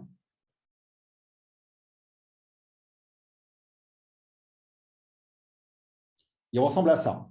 D'accord? Et ici, j'ai gamma, et ici, j'ai moins gamma. D'accord? En fait, il fait ce qu'on appelle un seuillage doux. Donc, la valeur absolue, et c'est pour ça que la valeur absolue est très utilisée par les traiteurs d'images, c'est parce qu'elle favorise ce qu'on appelle la parcimonie. La parcimonie, c'est quoi? C'est juste pour dire en fait qu'on va favoriser les points, d'accord? Enfin, on va favoriser plutôt des images, par exemple, dont le gradient est essentiellement 0, sauf en très peu d'endroits. Donc, vous voyez en fait que l'opérateur proximal, ce qu'il fait, c'est que tout ce qui est entre moins gamma et gamma, il le met à 0. Donc, en fait, ça favorise vraiment des images qui ressemblent à ça. OK? Voilà, donc en fait, c'est ça. Il ressemble à ça. Et si je trace cette fois-ci f gamma de x, ben en fait, f gamma de x, je vais la tracer aussi. Je vais utiliser une autre couleur. Si vous êtes d'accord. En fait, c'est une fonction qui est quadratique dans l'intervalle moins gamma gamma, et puis après qui devient linéaire. Donc là, ce que j'ai tracé, c'est f gamma de x, dans le cas où f de x, c'est la valeur absolue. Donc le rouge, c'est le prox, et le jaune, c'est l'enveloppe de mots pour la valeur absolue. Et ce calcul, on peut le faire pour un tas de trucs. D'accord? Donc, c'est vraiment pas compliqué à faire.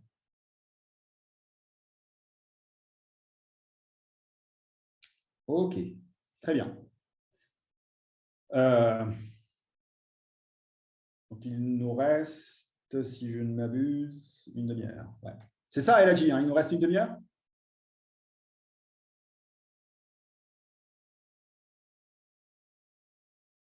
Ah, j'entends pas, mais c'est pas grave. C'est bon? Il est peut-être pas là.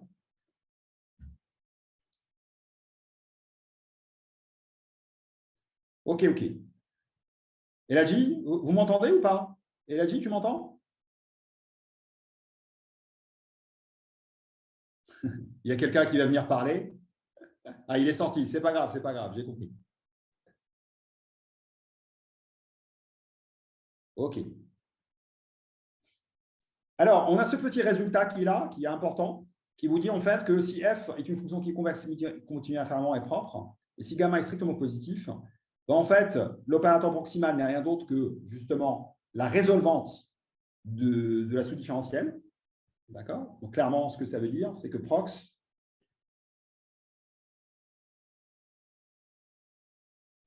le prox qui est là, il est égal à l'identité plus gamma sous différentielle de f moins 1. Voilà. Donc, c'est pour ça que je vous ai embêté tout à l'heure avec les résolvantes, parce que justement, c'est très relié à ce qu'on appelle l'opérateur proximal, qui est très important en traitement d'image. Et par ailleurs, ça, je ne vous l'ai pas dit, mais en fait, c'est une propriété qui est importante. Le gradient de l'enveloppe de Moreau, d'accord, en fait, c'est la régularisation de Morozida du sous-différentiel. Et en fait, même si la fonction n'est pas différenciable, et ben en fait, sa régularisée de Morozida est différenciable. Et en plus, son gradient, on peut le calculer de façon explicite à partir de l'opérateur proximal. Donc, c'est pour ça qu'on dit en fait que c'est une régularisation de Morozida, ou c'est une enveloppe de Moreau régularisée. C'est parce que justement, le sous-différentiel, cette fonction-là, f gamma, l'enveloppe de Moreau, elle est différenciable. Et son gradient est même Lipschitz continu. OK. Alors, essayons de mettre toutes les pièces ensemble. Ah oui, là, il y a une dernière propriété, mais je ne vais pas m'attarder dessus. C'est qu'on sait effectivement que l'enveloppe de Moreau, elle est même différenciable par rapport au paramètre gamma. Mais ça, je ne vais pas l'utiliser ici.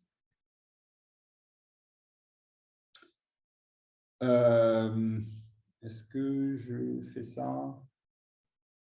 Ah oui, si, c'est important. Alors, maintenant, on peut se poser la question, c'est quoi la relation entre la monotonie et la non-expansivité, d'accord? Ou la monotonie et la contraction, ou la monotonie et la ferme non-expansivité, etc. En fait, on a une relation qui est assez intime entre les deux.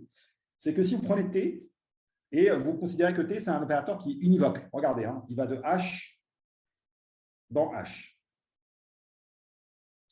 Alors, un T est fermement non expansif si et seulement si, c'est la résolvante d'un opérateur monotone maximal. D'accord? Donc, T appartient à A1,5 si et seulement si il existe C tel que T s'écrit comme étant 1,5 de l'identité plus 1,5 de C, et C, cet opérateur-là, vous voyez, c'est non expansif.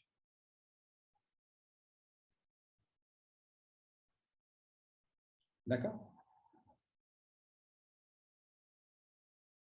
Alors ça, on le sait, mais en fait, là, ce que vous donne, c'est le résultat, il vous dit, c'est si et seulement si. En plus, c'est la résolvante, justement, d'un opérateur, c'est-à-dire il existe A, qui est maximalement monotone, donc maximalement monotone, tel que T, c'est égal à l'identité plus A moins 1. Voilà, donc de la même façon, c'est dire que juste l'identité, enfin T-1 moins l'identité, c'est un opérateur qui est maximalement monotone.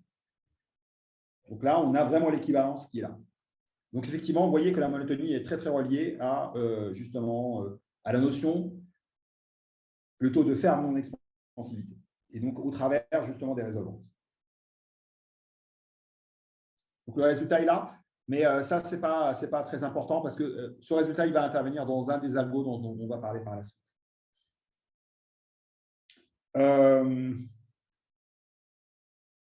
Est-ce que j'en parle ou pas de ça? Non, je ne vais pas en parler parce qu'il faut que je garde le temps pour parler justement des algos. Alors, la question clé qui va se poser par la suite, c'est que pour implémenter des algos d'optimisation, il va falloir calculer des résolvantes partout et calculer des opérateurs proximaux, des gradients des opérateurs proximaux. C'est essentiellement ça qu'il va falloir calculer. Donc, il faut avoir en fait des règles de calcul riches. Et en fait, c'est l'objectif de cette diapositive. Cette diapositive, elle vous donne toutes les règles de calcul qu'on a sur les opérateurs proximaux, d'accord? Ou de façon équivalente sur les résolvantes. Si vous prenez A un opérateur maximal ou monotone, si vous savez calculer l'opérateur proximal de A, vous savez calculer l'opérateur proximal de tout le reste qui est là, ou presque. Donc, en particulier, si vous prenez B, vous le perturbez par justement… Alors, je vais voir, en fait, je crois que j'ai un résultat sur les fonctions. Alors, en fait, on l'utilise directement là-dessus. Hop là. Hop là, c'est là. Donc là, si vous prenez B et vous le perturbez par l'identité, enfin A, pardon, et vous le perturbez par l'identité, vous pouvez calculer la résolvante de B. Si vous prenez en fait A et vous le translatez, c'est ce que vous voyez apparaître ici. Alors, vous pouvez calculer encore une fois la résolvante de B, toujours, à partir de celle de A. Donc, c'est juste une translatée, en fait, enfin, c'est juste la résolvante calculée au point translaté. Donc là, si vous faites la translatée, vous l'avez dans l'autre sens, vous translatez et après, vous translatez l'image. Si vous mettez à l'échelle avec gamma, ben, vous pouvez aussi calculer la résolvante. Donc là, qu'est-ce que j'ai mis ici? Rho. Non, il n'y a pas de rho. C'est juste là, il y a un gamma qui intervient ici. Ici. Là, je me suis trompé. C'est gamma. OK. Alors, maintenant, si vous êtes sur un espace produit, si vous avez, par exemple, un opérateur A qui s'écrit sous la forme A1, produit cartésien A2, produit cartésien A3, etc., jusqu'à produit cartésien AM. D'accord? Alors, la résolvante de A, c'est juste le vecteur qui est la concaténation des résolvantes. Donc, c'est ce que vous voyez apparaître ici. Donc, en fait, on parle de séparabilité. C'est qu'en fait, la résolvante se calcule de façon séparable. Alors, on peut calculer aussi la résolvante de la régularisée de Morosida, en fait, ou de la régularisée de Yosida, de l'approximation de Yosida, par combinaison convexe. Donc, c'est ce que vous voyez apparaître ici. Vous avez ici, en fait, ce qu'on appelle l'identité de Moreau. Alors, l'identité de Moreau, alors, je vais juste m'attarder 2 secondes dessus. Alors, ce truc-là peut paraître complètement cryptique, mais en fait, ça ne l'est pas du tout. Il ne faut pas en avoir peur. Je vais prendre un exemple très, très simple pour vous l'expliquer. D'accord? Si je prends, par exemple, Rn, pardon, hop là. Oui, je vais prendre Rn.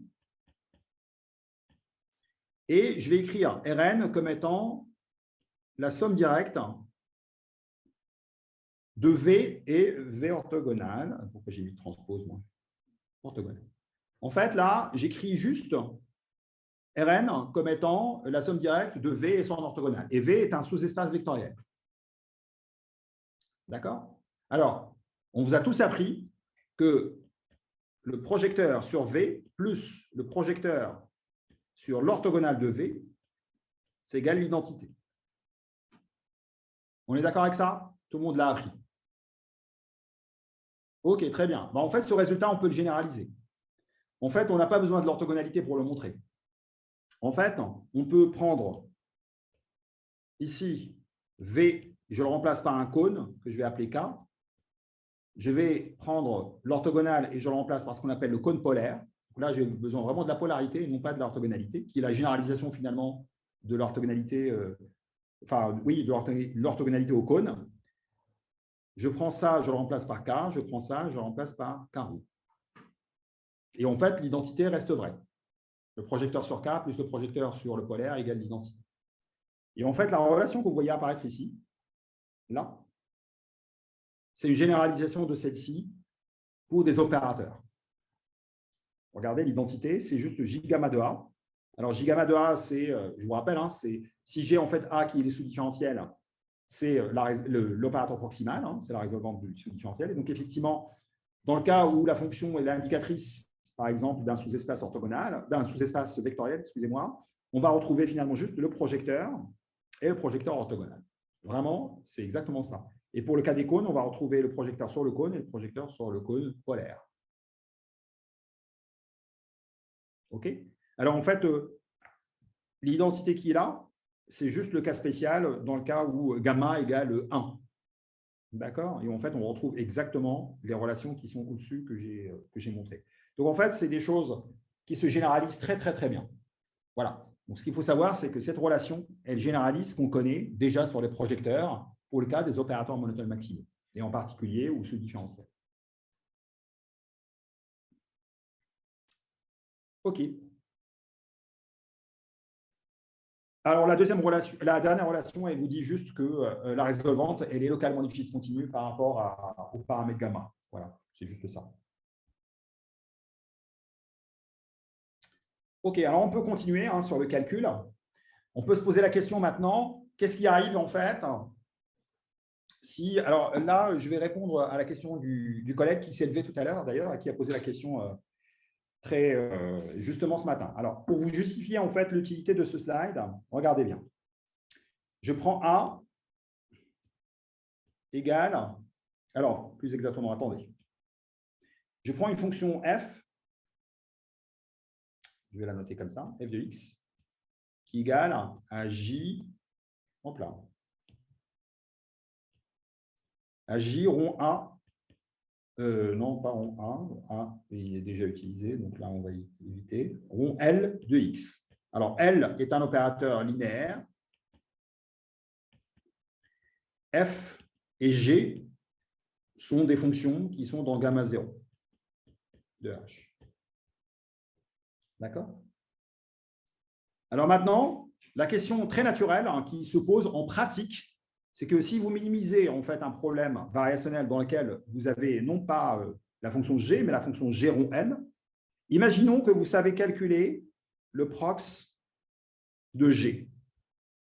La question naturelle, est-ce que si je connais le prox de g, je peux calculer le prox de g rond L? Donc ça, c'est une question naturelle. Ça, je sais faire. Ça, c'est un point d'interrogation. Et bien, la réponse, malheureusement, est non en général. On ne sait pas le faire en général. Si je sais calculer le prox de G, ça ne veut pas dire que je sais calculer le prox de G rond L.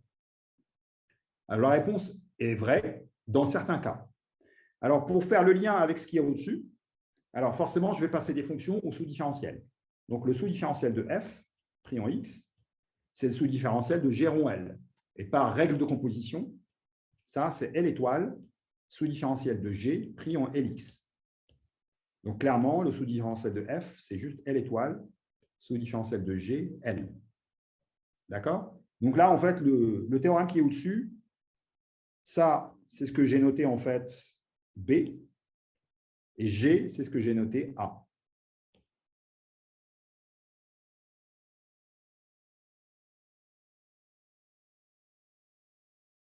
Donc, le calcul est encore plus général. Alors, quand est-ce qu'on peut le faire?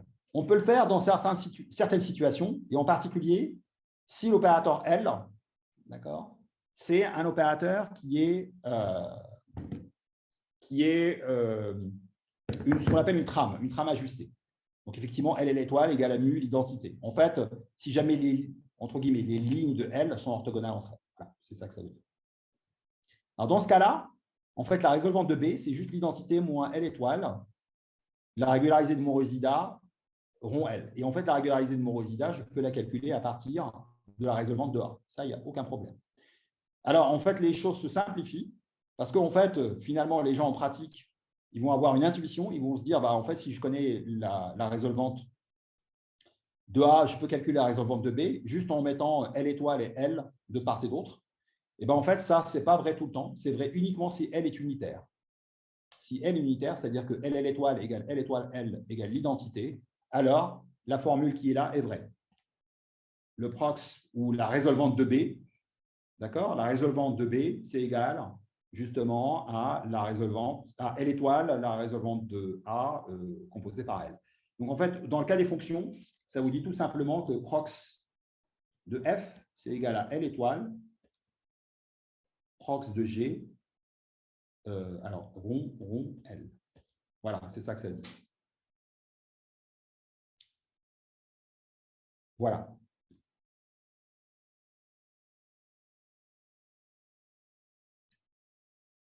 Donc là, la preuve, elle n'est pas trop compliquée à faire. Alors, en fait, vous pouvez aussi me poser la question, mais en traitement d'image, est-ce qu'il y a beaucoup de fonctions pour lesquelles on sait calculer ce prox, parce que c'est vraiment la clé de voûte? Eh bien, la réponse est oui. En tout cas, dans beaucoup de régularisations qui sont utilisées en pratique, on sait le faire. Donc là, c'est un théorème qui vous dit une classe de fonctions très large pour laquelle on peut calculer le prox. Et ce prox, il revient juste à résoudre un système d'équations non linéaires très, très simple en 1D, ce que vous voyez apparaître ici. Et il a un effet de seuillage. Donc là, bon, en fait, l'argument est technique, mais il est assez facile. Donc là, ce que je vous présente ici, c'est sur la gauche, vous avez f, et sur la droite, vous avez l'opérateur proximal de f. Et je vous ai mis en fait un certain nombre de f qu'on utilise en pratique, en traitement d'image. La norme L1, la norme LP pour P supérieur ou égal à 1, la régularisation, en fait, ce qu'on appelle la fonction de Huber, en fait, qui est en fait l'enveloppe de Moreau de la norme L1, et puis d'autres qui interviennent dans la littérature, en statistique en l'occurrence. Et donc là, à chaque fois, vous avez un trait qui vous trace la fonction, et sur la droite, vous avez le graphe du prox de la fonction. En l'occurrence, ici, j'ai pris le paramètre dans le prox qui est égal à 1. Donc là, vous avez toujours en fait un effet de seuillage. Et la droite qui est là c'est juste la droite identité. C'est cette droite. Ça, c'est la droite identité. Donc, vous pouvez reconnaître ce que j'ai tracé tout à l'heure pour la norme L1. Regardez, seuillage. Et puis après, on reboucle sur l'identité. Puis après, vous avez des choses qui interpolent entre les deux, qui font des machins assez marrants. Donc, les stateux, ils utilisent vraiment beaucoup ces fonctions-là, et les gens aussi en apprentissage, en traitement d'image aussi. La norme L1 est très, très, très utilisée en traitement d'image. OK. Très bien. Alors, je préfère laisser en fait celle-ci, mais en fait, ce qu'il faut savoir, c'est qu'on peut étendre le calcul au cas où on s'intéresse en fait à l'opérateur proximal, non pas par rapport typiquement à une fonction directement sur X, mais sur les propriétés spectrales de X. Par exemple, on peut s'intéresser à des matrices, des choses comme ça. En traitement de données, c'est vraiment des choses qui interviennent énormément. Et effectivement, il se trouve que l'opérateur proximal, il peut se calculer grâce à juste l'opérateur proximal qui est mis sur les valeurs singulières. Donc voilà, donc là, ce qu'on appelle la stabilité sous relèvement spectral, mais bon, je ne vais pas m'attarder dessus, je n'ai pas forcément le temps. OK. Donc, il me reste 10 minutes. Après, je vous laisse vous reposer un peu et après, on va reprendre. Et donc là, ça va me permettre en fait d'attaquer les deux dernières parties qui sont justement quel est le lien entre tout ça et résoudre ou trouver des zéros d'opérateurs monotone maximaux et comment l'appliquer à l'optimisation convexe. OK. Alors, tout d'abord, la première chose qu'il faut relever, c'est que si on s'intéresse à résoudre ce problème, alors rappelez-vous, encore une fois, je veux juste en fait que vous ayez de l'intuition des choses. Si je veux si je veux minimiser une fonction f, alors si f, je suppose qu'elle est dans gamma 0 de h. Là, comme ça, elle est convexe et tous ces points critiques sont forcément des minima. Alors, on a une règle qui s'appelle la règle de Fermat, que je vous ai présentée tout à l'heure. Elle vous dit que résoudre ce problème-là, c'est équivalent à trouver le zéro,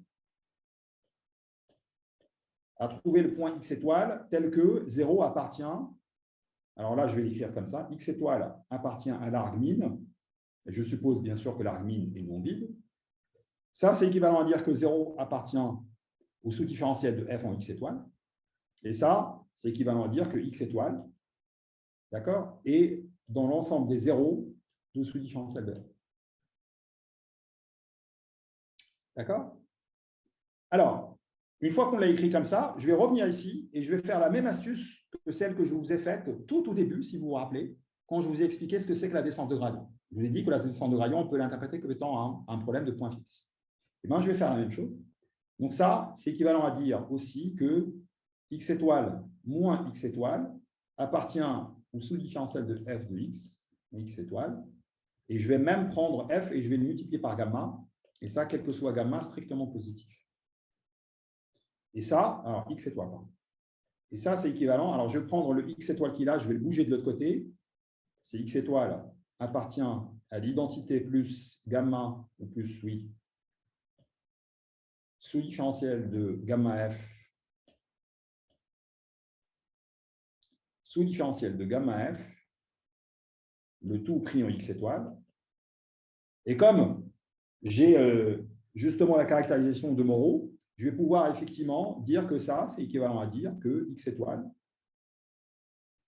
est égale à la résolvante de J gamma sous différentiel de f en x étoile. Donc là, j'ai juste pris ça et je l'ai inversé. Et ça n'est rien d'autre que prox de gamma de f pris en x étoile. Et donc ça, c'est équivalent aussi à dire que x étoile appartient à l'ensemble des points fixes de J gamma de 1, de J gamma du sous-différentiel de f, qui est aussi égal à l'ensemble des points fixes de prox gamma f. Voilà. OK? Donc là, la preuve que je viens de vous faire dans le cas des fonctions, elle reste absolument valable dans le cas justement des opérateurs monotones, voire monotones maximaux. Donc en fait, je prends un opérateur monotone, gamma strictement supérieur à 0. Alors l'ensemble des points fixes de J gamma de A, c'est égal à l'ensemble des zéros de A et c'est égal à l'ensemble aussi des zéros de la régularisée de Morishita. En fait, la régularisée de Morishita, elle préserve justement l'ensemble des zéros, de la même façon que l'enveloppe de Moreau préserve l'ensemble des minima. D'accord? Et en plus, si l'opérateur est maximal, alors l'ensemble des zéros, il est en plus fermé et convexe. Et en fait, on va considérer uniquement ce cas-là par la suite, qui est maximalement monotone. Donc, vous voyez pourquoi on s'intéresse à ça? Parce que ce que je viens de vous montrer ici, ça, d'accord, c'est exactement ça. Donc, avec toutes les équivalences qui sont ici.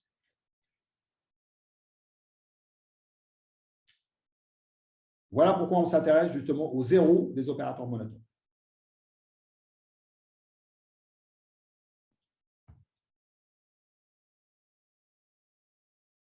OK. Ouais, ça sera important par la suite. Ouais, donc on va le faire directement en fait là-dessus. Je vais le faire directement ici. OK. Très bien. Donc là, je vais vous parler en fait d'un point qui concerne la dualité, parce qu'il y a beaucoup de problèmes en traitement d'image qui ne peuvent pas se résoudre facilement. D'accord? Alors, je vous donne un exemple très simple, comme ça vous allez avoir les idées claires.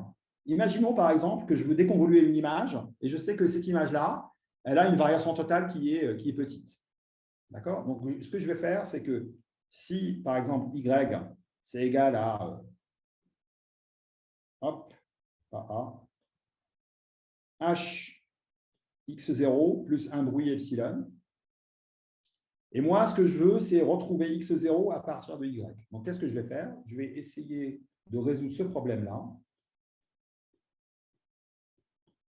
Y moins h de x au carré. Et je vais essayer de trouver l'image qui est justement x, qui est de norme L1 minimale au sens du gradient. Donc, en fait, bon, le gradient est de norme minimale. En fait, le gradient, il faut l'entendre au sens en fait, gradient faible. En plus exactement, il faudra que je regarde ça dans des Sobolev. Enfin, mais là, on peut l'écrire dans BV. Mais en fait, je ne voudrais pas trop vous surcharger avec des notions. Là, je le fais carrément en dimension finie. Allez, on va simplifier les choses. On va le faire carrément en dimension finie. Donc là, c'est juste une image qui est dans Rn. OK? Le gradient, c'est vraiment le gradient d'image, et x. Et en fait, ça, c'est ce qu'on appelle la semi-norme de la variation totale. Donc là, c'est TV. TV comme total variation. Alors, en fait, si je veux faire ce que je vous ai raconté tout à l'heure, en fait, il faut que je sois capable de calculer le gradient de ça. Donc ça, c'est facile. Et il faut que je sois capable de calculer le prox de ça. Or, le prox de ça, c'est vraiment pas facile à calculer. D'accord? C'est vraiment pas facile à calculer parce qu'on a le grade qui est là. Alors, on sait le calculer avec des algos approchés, mais on ne sait pas le faire de façon exacte. Alors, pour se débarrasser, maintenant, si je prends le grade et je le remplace par des opérateurs encore plus généraux, que je vais appeler ici, par exemple, L, en fait, et je vous ai montré tout à l'heure que je sais calculer l'opérateur proximal de la norme L1, mais par contre, si je compose la norme L1 par L, eh ben, je ne sais plus le faire. Je ne sais le faire que si L est unitaire. En général, je ne sais pas le faire. Donc voilà, donc en fait, vous voyez, il y aura un problème. Il va falloir que je sépare aussi l'action des L. Donc c'est pour ça que je dois vous parler de dualité. Ce n'est pas pour vous embêter, c'est vraiment parce que c'est très important. OK. Alors, on va considérer une paire de problèmes. Donc là, dans 5 minutes, je vais m'arrêter, ne vous inquiétez pas. Une paire de problèmes. Un problème primal, qui est là, qui est minimiser f plus gl de x, pour x dans h. L est un opérateur linéaire. D'accord? Maintenant, je vais considérer un problème qu'on appelle le problème dual. Et c'est un dual au sens de Fenchel-Rockefeller. C'est ces deux messieurs qui sont là. Alors, Fenchel, plus ancien, Rockefeller, Terry Rockefeller, qui est encore vivant, qui est un des pères de l'analyse convexe moderne. OK. Alors, en fait, qu'est-ce qu'on a fait pour passer de là à là? C'est très simple. On a remplacé les fonctions f par ces fonctions bizarroïdes, là, les f étoiles, g par g étoile. Le L, je l'ai transporté ici, ça devient un moins L étoile. Et là, regardez, c'est sympa parce que je me suis débarrassé de L. Maintenant, L, il est dans L étoile. Et en fait, maintenant, j'ai accès directement à G étoile. G étoile, c'est la même chose que G, donc je peux calculer le prox de G étoile. Pas de problème. OK. Alors, ce problème dual-là, alors avant ça, c'est quoi cette fonction f étoile? La fonction f étoile, c'est ce qu'on appelle la conjuguée de Legendre-Fenchel. D'accord? Elle est définie ici. Alors, c'est simple, en fait. Comment vous définissez cette fonction? Si vous prenez une fonction quelconque, et je suppose que ça, c'est le graphe de f, si vous voulez connaître quelle est la valeur d'un point quelconque, en fait, vous tracez votre pente et vous regardez à quel point vous intersectez justement l'axe vertical. Et ça vous donne justement l'opposé de la valeur de f étoile en U. D'accord? Au point U qui est là. Donc là, c'est mon f étoile.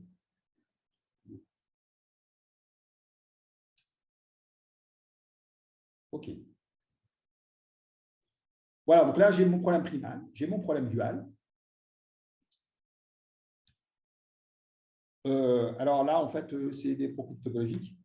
En fait, grosso modo, ce corollaire, qu'est-ce qu'il vous dit? Il vous dit la chose suivante.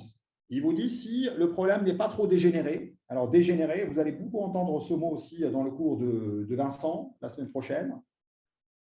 Ça veut dire que ce genre de condition est vrai. D'accord? C'est-à-dire en fait que finalement, les domaines des fonctions f et des fonctions g sous l'action de L s'intersectent en leur intérieur. Alors, c'est d'intérieur relatif. Donc, RI, ça veut dire Relative Interior, c'est l'intérieur relatif dans la topologie qui est relative à l'enveloppe affine. Et S, ça veut dire strong. C'est juste par rapport à la topologie forte. En dimension finie, vous enlevez le S, ça devient juste l'intérieur relatif. Si ça vous embête, vous enlevez carrément le RI, ça devient juste l'intérieur tout court. Ça peut être l'intérieur. C'est plus contraignant que ça soit l'intersection dans l'intérieur, parce qu'on peut s'autoriser des fonctions qui ne sont pas de domaine plein. Alors, si ça c'est vrai, vous avez ce qu'on appelle la dualité forte. Alors, c'est quoi la dualité forte? La dualité forte, elle vous dit tout simplement que le minimum de cette fonction en x est égal à l'opposé du minimum de cette fonction en u. Donc, c'est ce que vous voyez apparaître ici.